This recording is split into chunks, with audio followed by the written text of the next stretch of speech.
Vamos a dedicar esta pequeña clase virtual a hacer un ejercicio de práctica de la parte de calorimetría. ¿Ok? Un ejercicio de calorimetría que tiene calentamiento, enfriamiento de sustancias y a la vez tiene cambios de fase. Vamos a ver cómo funciona esto con un ejercicio que está en el compendio. ¿Ok? El ejercicio dice lo siguiente: una masa de 150 gramos de hielo se agrega a un recipiente al que también se le añaden 15 gramos de vapor de agua a 105 grados. Noten que este 105 es mayor que la temperatura de condensación del vapor. Es decir, para condensarse el vapor tendría que enfriarse primero. Luego de tapar inmediatamente el recipiente y pasado cierto tiempo, resulta una mezcla de hielo y agua con una proporción de 19:36. Eso quiere decir que este, en la mezcla de hielo y agua hay 19 partes de hielo y 36 partes de agua. Ahorita vamos a ver cómo se trata eso. Esto de partes quiere decir fracción del volumen. Ignore o de la masa en este caso. Ignore los intercambios de calor con el calorímetro y calcule lo siguiente. Y vamos a intentar calcular esto, la masa del hielo y el agua al final del proceso. Okay. Entonces, hay varias formas de interpretar esto, ¿verdad? La forma que yo voy a tomar es nada más cuánta masa total tiene el recipiente que tiene una mezcla con hielo y agua después de que pasa mucho tiempo y todo eso se equilibró hasta cierta temperatura. Ok, entonces la masa total debe ser igual que la masa inicial. Y al comienzo tenemos 15 gramos de vapor y 150 gramos de hielo. Por lo tanto, lo que voy a hacer es nada más sumar 15 y 150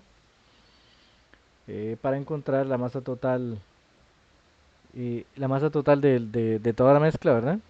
Y voy a encontrar que la masa total es de 165 kilogramos. Listo, eso voy a dejar que sea el inciso A. Es probable que el inciso A lo que quería decir en realidad es que calculemos cuánto hielo, cuántos kilogramos de hielo y cuántos kilogramos de vapor, perdón, de agua, quedan al final, pero de todas formas eso lo vamos a hacer en el inciso B. Entonces yo voy a dejar esta respuesta así, ya así como está, podría serme útil más adelante. Ahora vamos a tratar de atacar el inciso B del problema que dice la temperatura inicial del hielo. Entonces vamos a recordar de qué se trataba esto, ¿verdad? Tenemos 150 gramos de hielo, luego se mete en ese recipiente 15 gramos de vapor, el vapor está por encima de su temperatura de condensación, y luego tenemos hielo más agua, es decir, una parte del hielo esperaríamos que se derrita o por lo menos que todo el vapor se convierta en agua. Ok, entonces vamos a ver cómo atacamos esta parte del problema. Lo que voy a hacer primero es un diagrama con todo lo que sucede con cada una de las sustancias que se mencionan al comienzo en el recipiente. Esa es una estrategia que deberíamos tratar de usar, ¿verdad? En los ejercicios, tratar de hacer los dibujos que voy a presentarles a continuación. Voy a comenzar tal vez con el vapor, que son 15 gramos de vapor. Antes de comenzar, tal vez la mezcla de hielo y agua, que nos dicen que se tiene al final, tiene que estar a 0 grados. Eso es importantísimo para nosotros, ¿ok? Siempre que nos digan que hay dos fases diferentes de una sustancia en equilibrio al final de un proceso, de estos de calorimetría, eso lo que quiere decir es que la temperatura final de la mezcla va a ser la temperatura de transición entre esos dos estados. Es decir, la única temperatura de la cual coexisten el hielo y el agua es a 0 grados centígrados. Más arriba de 0 grados ya no puede haber hielo, más abajo de 0 grados ya no puede haber agua. La sustancia, ¿verdad? El vapor. Al puro comienzo lo que tenemos es vapor a 105 grados. Y para poder convertirse en agua, lo primero que tiene que suceder es que ese vapor se enfríe hasta el punto de condensación. Entonces lo que yo voy a hacer es, ¿verdad? Para que el vapor se enfríe, necesitamos que salga calor, que salga energía de él. Entonces lo primero que va a pasar es que sale cierta cantidad de energía asociada al enfriamiento de esta sustancia. La cantidad de energía, el Q correspondiente al enfriamiento, se calcula con el calor específico de la sustancia. Y aquí lo que vamos a hacer es nada más la masa del vapor por el calor específico del vapor por temperatura final, que es 100, menos temperatura inicial, que es 105. Ok, eh, después de que se dé este enfriamiento dentro del recipiente, esta sustancia lo que se va a convertir es en vapor a 100 grados. Ok, una vez que tenemos vapor a 100 grados, ahora sí el vapor está listo para condensarse. Un detalle muy importante que hemos discutido en clase es que el vapor una vez que llega a 100 grados ya no se puede enfriar más. No puede existir vapor a menos de 100 grados. Entonces el siguiente cambio es puramente la condensación de este vapor. Entonces lo que vamos a hacer es decir, ok, para que este vapor se condense necesitamos un calor de cambio de fase. Los calores de cambio de fase siempre son cierta masa, la masa que cambie de fase, multiplicada por el calor específico, perdón, por el calor latente de esa fase. En este caso tenemos vapor condensándose y vamos a, por lo que dice el problema, ¿verdad? A asumir que todo ese vapor se condensa. Por lo tanto vamos a usar la masa de todo el vapor multiplicada por el calor latente de vaporización del agua. Noten que aquí uso el signo negativo porque para que el vapor se condense, el Q, la cantidad de calor, tiene que salir. Es decir, el vapor debe liberar calor para pasar a estado líquido. Ok, después de toda la condensación, lo que vamos a obtener entonces es agua a 100 grados. Teníamos vapor a 100 grados, ahora tenemos agua a 100 grados. Pero recordamos lo que dice el problema. El problema dice que en el estado final lo que vamos a tener es una mezcla de hielo y agua. Y acabamos de decir que si tenemos una mezcla de hielo con agua, eso tiene que estar a 0 grados. Por lo tanto, esta agua que está a 100 grados necesita enfriarse. Y aquí entonces vamos a tener otro cambio, otro calor que sale de esta sustancia, que va a ser la masa del vapor, que ahora es agua, multiplicada por el calor específico ahora del agua, porque ahora ese vapor está en estado líquido. Temperatura final menos temperatura inicial. Una vez que se lleva a cabo este último enfriamiento, lo que vamos a obtener entonces va a ser agua líquida a 0 grados. Que eso ya es compatible con la mezcla final que dice el problema. ¿Cierto? Entonces, todo esto es la secuencia de enfriamientos y cambios de fase que sufre el vapor para llegar a la sustancia compatible con la mezcla final. ¿Ok? Entonces teníamos vapor, ya analizamos todo lo que sucede con el vapor y ahora vamos a analizar todo lo que sucede con el hielo. Entonces, en la parte del hielo tendríamos algo así. Tenemos hielo a cierta temperatura inicial. Noten que esa temperatura es desconocida, es por eso que el inciso B pregunta, calcule la temperatura inicial del hielo. Ok, entonces tenemos hielo a cierta temperatura inicial desconocida. Y lo primero que va a hacer ese hielo, vamos a asumir que está por debajo del punto de fusión, ¿verdad? Si estuviéramos equivocados, el problema nos lo va a decir, la matemática final. Pero vamos a asumir, por lo que dice el problema, lo lógico es pensar que el hielo está por debajo de su temperatura de fusión, es decir, está por debajo de 0 grados centígrados. Ok, entonces lo primero que va a pasar con ese hielo es calentarse, ¿verdad? El hielo se va a calentar desde una temperatura negativa hasta 0 grados. Para este proceso de calentamiento, entonces vamos a tener una cierta cantidad Q que tiene que absorber el hielo tiene que absorber energía para calentarse y vamos a hacer entonces el cálculo de ese Q. De nuevo, siempre los procesos de calentamiento y enfriamiento se hacen con el calor específico de la sustancia. En este caso tendríamos la masa del hielo por el calor específico del hielo por temperatura final, que sería 0, ¿verdad? El hielo se está calentando hasta 0 grados menos temperatura inicial, esta temperatura presuntamente debería ser negativa.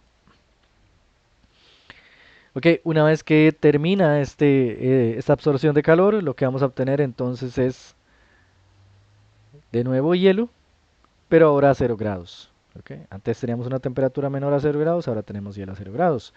Y lo siguiente que puede pasar es que cierta parte de este hielo, no puede ser todo, pero cierta parte de este hielo se derrita. ¿Cierto? Entonces vamos a tener un calor de fusión. ¿Ok? Multiplicando la masa. Noten que aquí no escribo la masa del hielo, porque yo no sé si es todo el hielo el que se va a derretir. Claramente la mezcla final va a tener algo de hielo. Por lo tanto, no voy a escribir la masa total del hielo, sino que voy a escribir una cierta m que debería ser una fracción de esta. Es decir, la masa del hielo que sí se derrite. si fuera el caso que algún gramo de hielo, alguna cantidad de gramos de hielo se derriten. A esa masa le voy a poner entonces un rótulo diferente, voy a llamarla MD, la masa de hielo derretido. Ok, se derrite cierta cantidad de hielo y después de eso entonces, ¿qué obtenemos? Obtenemos una mezcla de una parte del hielo que quedó sin derretir, más la parte del hielo que se derritió que se convierte en agua a 0 grados. ¿Ok? Y esto es la mezcla final de todo lo que hay en el calorímetro. Entonces vamos a tener agua a 0 grados, que es el resultado de todo el proceso que sufre el vapor, y luego un poco más de agua a 0 grados por el proceso que sufre el hielo, que se derrite un poco de hielo, ¿cierto? Sobrevive un poco de hielo también en la mezcla final. Bueno, ¿qué sigue? Bueno, cada una de estas líneas que yo escribí acá son los calores, son los Q. Y lo que vamos a hacer nada más a continuación es aplicar la ecuación del calorímetro. La ecuación de los calorímetros lo que dice lo siguiente, dice que la suma de todos los calores en un proceso dentro de un calorímetro tienen que dar cero.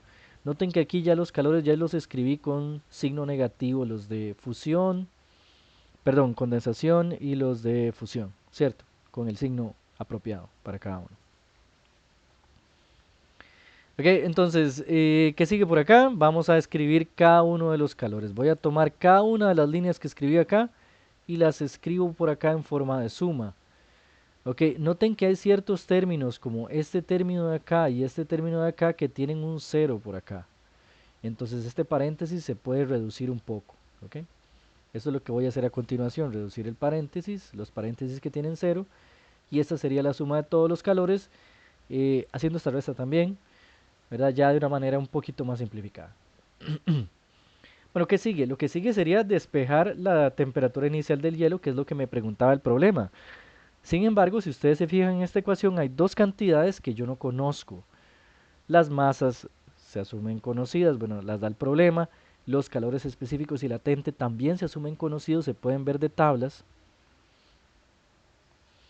Ok, sin embargo, la temperatura inicial del hielo y la masa del hielo que se derrite en este proceso son cantidades que no se pueden saber de los datos iniciales del problema. Lo primero que voy a intentar hacer es encontrar la masa de hielo que se derrite. Para eso voy a recordar que el enunciado me daba datos adicionales, me decía que al final del proceso hay una mezcla de hielo con agua y que la proporción entre ellos es 19 a 36. La manera correcta de interpretar una proporción de este tipo es escribiendo una fracción entre las masas finales del hielo y del agua. Noten que a esto les voy a dar un nombre diferente de las masas que tenía al comienzo. Voy a decir que la masa de hielo es MHF, que la masa de agua es MAF, y voy a hacer una fracción al otro lado del igual con los números que me daba el enunciado. Es decir, la masa de hielo es 19, la masa de agua es 36. Ok, lo que sigue es recordar que la suma, perdón, la masa final de agua va a ser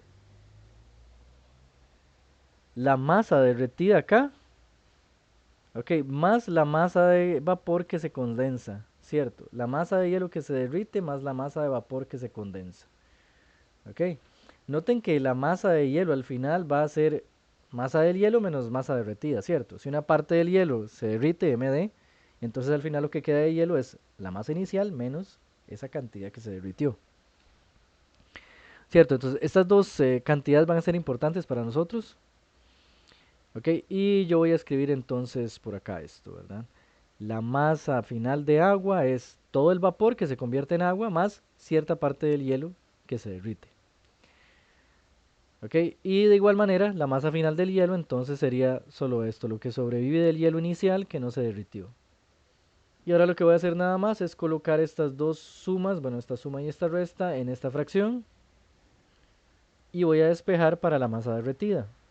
¿Ok? Aquí un paso intermedio, despejo MD y MD me da de esta forma. Con esta fórmula yo puedo calcular la masa de hielo que se derrite. Noten que MH era la masa inicial del hielo, MV era la masa inicial del vapor, son datos que me dan en el enunciado. Y eso quiere decir que puedo calcular esta masa directamente con esta fórmula. Obtengo como resultado no, 93 gramos de hielo que se derriten. Ok, entonces voy a guardar ese resultado y voy a retornar a la ecuación del calorímetro que había escrito antes, ¿verdad? Sabiendo que ya la cantidad de MD está incógnita, ya la logré determinar, ¿cierto? Entonces voy a retomar, ya MD no es una incógnita, le voy a quitar el color rojo que había usado para resaltarla. Y lo que sigue entonces es nada más despejar la única cantidad de esta ecuación que no conozco, que es TI. Además, que es la que me está preguntando el inciso B del problema. Si yo despejo TI, la manera de calcularlo queda aquí al lado derecho del igual, ¿verdad? Noten que aquí voy a usar la masa derretida que calculé, las masas del vapor al comienzo y del hielo al comienzo, y cantidades conocidas de tablas que son los calores específicos del vapor, del agua, del hielo, y el calor latente de fusión del agua y el calor latente de vaporización del hielo. Ok, entonces lo que voy a hacer es nada más, no voy a hacer esto en la presentación, ¿verdad? Pero voy a sustituir cada una de esas cantidades por los datos, ya sea que me da el problema o los datos de las tablas, y simplemente voy a calcular TI. Si hago este cálculo, el resultado sería menos 34.2 grados centígrados como temperatura inicial del hielo. Este valor, si ustedes se fijan en el compendio, es ligeramente diferente, como 5 grados por ahí de diferencia entre lo que obtuvimos nosotros y lo que obtienen en el compendio. El motivo de esto es que nosotros estamos usando los datos de la tabla, de las tablas que aparecen en el libro, y en el compendio no se sabe bien en el examen al que correspondía este ejercicio qué valores de calores latentes y valores, calores específicos usaron, ¿cierto? Pueden ser ligeramente diferentes y eso puede generar la pequeña diferencia cada 5 grados que nosotros obtenemos. Sin embargo, el procedimiento es correcto. Esto sería un ejercicio de calorimetría en el que aparecen cambios de fase. Noten que tenemos condensación de vapor por un lado y fusión de hielo por el otro.